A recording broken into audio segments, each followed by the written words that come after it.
Hi, and welcome back to my little film and TV channel. And we're going over to a big superhero film today. We're going over to the DC universe. With trepidation. I don't know. I'm not.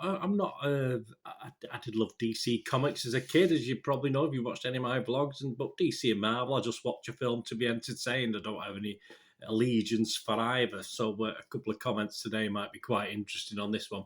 We're going to have a look at Black Adam today. Please, if you are new to the channel, push that subscribe button, push the bell notifications. Well, all your views welcomes, all your comments, of course. It's all opinions, isn't it? I mean, I differ from a lot of the public on this one, I'll tell you that now.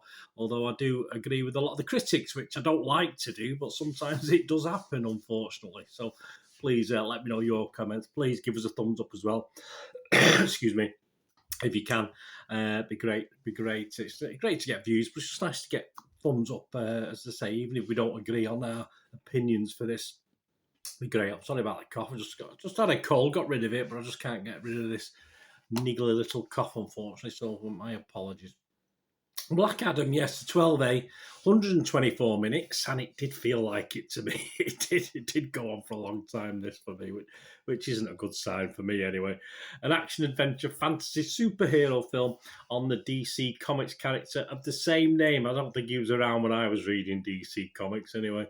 A spin-off from Shazam, which, as I say, I don't get it deeply involved in these universes, so I did note the Shazam and the sort of lightning thing, and the word Shazam's used, so I sort of sussed that out, although I'm not deeply involved in these comic books as to what's related to what.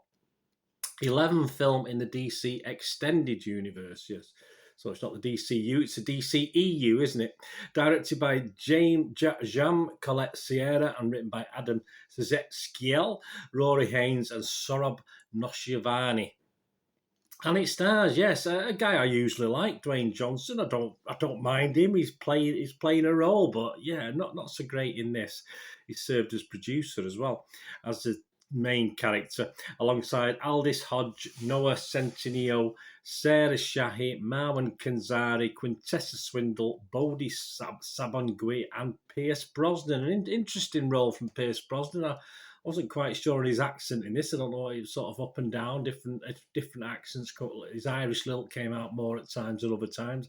Just played it as himself, I think. But I don't know. I'm sure he wasn't, because he wouldn't have had a wide range of accental tones, if you like. And let's get on to who liked it, who didn't like it. All these scores and comments are at the 25th of October 2022 at 10 a.m. UK time. The public liked it. They did. They seemed to like it. Obviously, this early in a film's comments and people's scores, you're going to get a lot of the fans on, and we can see that by the breakdown in a minute. But you're going to get a lot of the fans on being positive, and as things go on and on, you get a bit more fairer comments on it, as well as people who particularly not die-hard fans get involved. So, Rotten Tomatoes audience, 4.4 out of 5. 90% positivity, all good. Internet Movie Database, a nice healthy 7.1 out of 10. I expect that to drop just a little bit over the coming weeks and months. 12,341 scored it 10 out of 10. That's what I'm saying about it being a bit skewed at the start, because you've got a lot of fanboys getting on to give it 10 out of 10s. This film is absolutely nowhere near a 10 out of 10. But overall, if you discount that and just look at the scores below, there was certainly a big proportion of 8 out of 10s, which I think is a fair score from people who liked it, and you get an 88% positivity.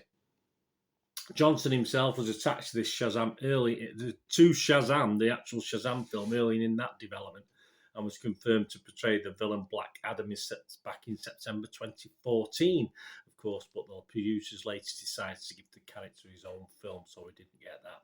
This was released on October the 21st, 2022 by Warner Bros. And what's it about? Well, it's nearly 5,000 years after he was bestowed with the almighty powers of the Egyptian gods and imprisoned just as quickly. Black Adam is free from his earthly tomb, ready to unleash his unique form of justice on the modern world. Yes, a lot of things get broken in this. There'll be a lot of rebuilding have to be done, that's for sure, which is annoying. And I did enjoy I wouldn't have minded seeing more of the 5,000 years ago action more than the modern action. As the sort of flashback did So I enjoyed that. I would have liked to see more of the backstory rather than what we got. So let's have a look at the critics. That's say they're mainly uh, fairly negative. Rotten Tomatoes, an approval rating of just 39%. So that's positivity. That's based on over 220 reviews. An average rating of just 5.1 out of 10. So we're halfway there, but not great. Very different to the audience.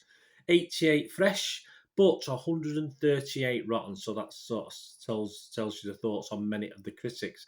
The consensus reads, Black Adam may end up pointing the way to an exciting future for DC films. It certainly did, but I wanted to be excited by the film, not what's coming next. But as a standalone experience, it's a wildly uneven letdown. Yeah, interesting consensus, and something I do agree with.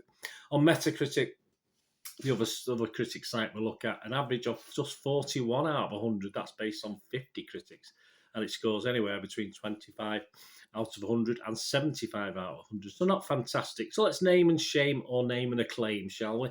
Well, we'll come over to Wendy. Wendy Hyde at The Observer here in the UK. She said, cheaper, trashier, perhaps even dumber films have been saved by the presence of Dwayne Johnson. So why is DC's latest so doggedly immune to the redemptive power of The Rock? Yes, a question we asked, a question I would say, yes, Dwayne is basically dragged well down by this dour, emotionless character. And for me, that's what it was. No interest in him whatsoever. Kevin Mayer from the Times in the UK said, Dwayne Johnson is at his most uninteresting as an ancient Egyptian bodybuilder who must learn, like Drax in Guardians of the Galaxy, that sarcasm is cool and that, like Arnie in Terminator 2, torture and murder is not. Okay. Not a particularly interesting trait, or the fight, or against it, or the lack of it, the gallows humour, the dark humour, never really worked for me. I wasn't that bothered whether he was happy killing people or not. Matt Zoller cites from RogerEbbett.com. He's more positive. I've got to give some positive because there was some positive amongst the critics. Black Adam gives the audience everything they wanted, along with things they never expected. Okay, like emotionless, repetitive storylines, but hey, if that's what you want, plenty of action. I'll give you that. Plenty of action. Slash Film, have a look at that. Slash Film only gave this 35 out of 100 and said, if the entire function of Black Adam is to set up a fight between Adam and Superman, as Johnson has said in public, perhaps skip a Black Adam movie and make only a 50-minute long fight sequence, which I'm sure the follow-up the movie will be. Black Adam is so hard to watch, it might make us want to skip the pretense that these are meant to be real movies. I can't disagree too much with what Slash Films say there. Rolling Stone's David Fairey only gave it 40 out of 100. He said, viewed as a light star vehicle with a lot of VFX, a soft rock movie, it's simply ho-hum. The issue is with everything else happening on screen around him. Even by the DCEU's dodgy standards, it's a mess in a cape. Yes, an actiony mess, but yes, a mess in a cape. Collider's Ross Bername, though, he booked the trend on Metacritic. He gave it 75 out of 100. He said, Black Adam isn't full-on course correction for the DCEU, but it is an encouraging new instalment in this larger universe. Colette Sarah knows how to present this darkness and anti-hero in a way that's effective, while also fleshing out one of the most promising additions to DC's ever-expanding cadre of characters. Well, I must say, I think it's a sideshow, an expensive and ultimately unfulfilling one for me. Right, on to my thoughts before we go, guys. Yeah, as you can tell from what I've been saying, I didn't really enjoy this. I am going to give it an okay score. I'm going to sit on the fence because I know this will appeal to some people, even though it's not appealed for me. I watched it and it will soon be forgotten. I can't wait to watch the next film, which, as I'm recording this, I've got a date with Halloween Ends, so let's I'm hoping for good things from that because I've heard good things on that. But I deliberately didn't look at any scores or reviews on this Black Adam before I watched it, so I didn't want to be tainted by that. But I wasn't surprised. I wasn't surprised the public and the fans gave it good scores. I wasn't surprised by the critics giving it poor scores. For me, it just wasn't enough. It just wasn't fulfilling enough. So I am going to give it a 5.5 out of 10, which is my sit on splinters in the bum score. I'm going to sit on the fence in this one because I know some people will get enjoyment out of it.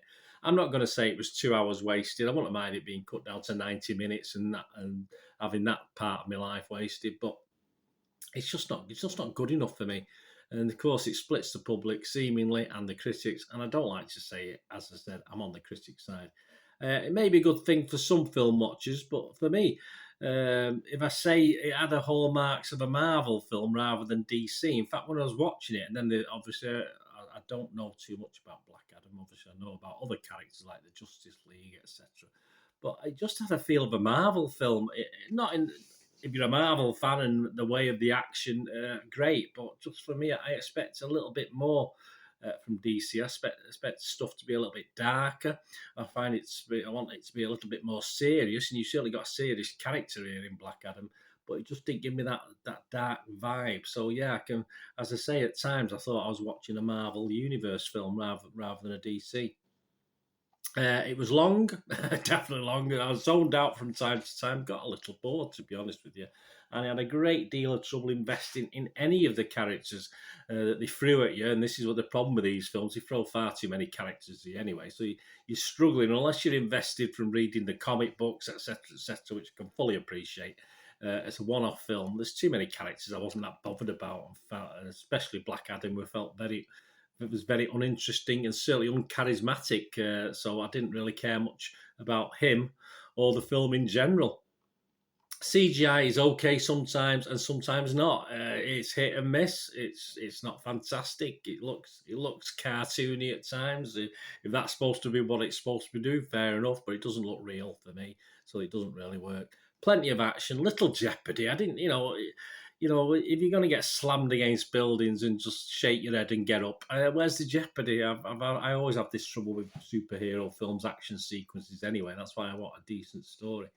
And if let's face it, let's be honest, to sum up, if it's the last 10 seconds of a movie, which you will understand if you watched it, that brings out the whoops from the audience, which is what this did, then it's a little bit disappointing because there weren't many whoops in the previous 2 hours, and that's sad for me. It's just really is sad.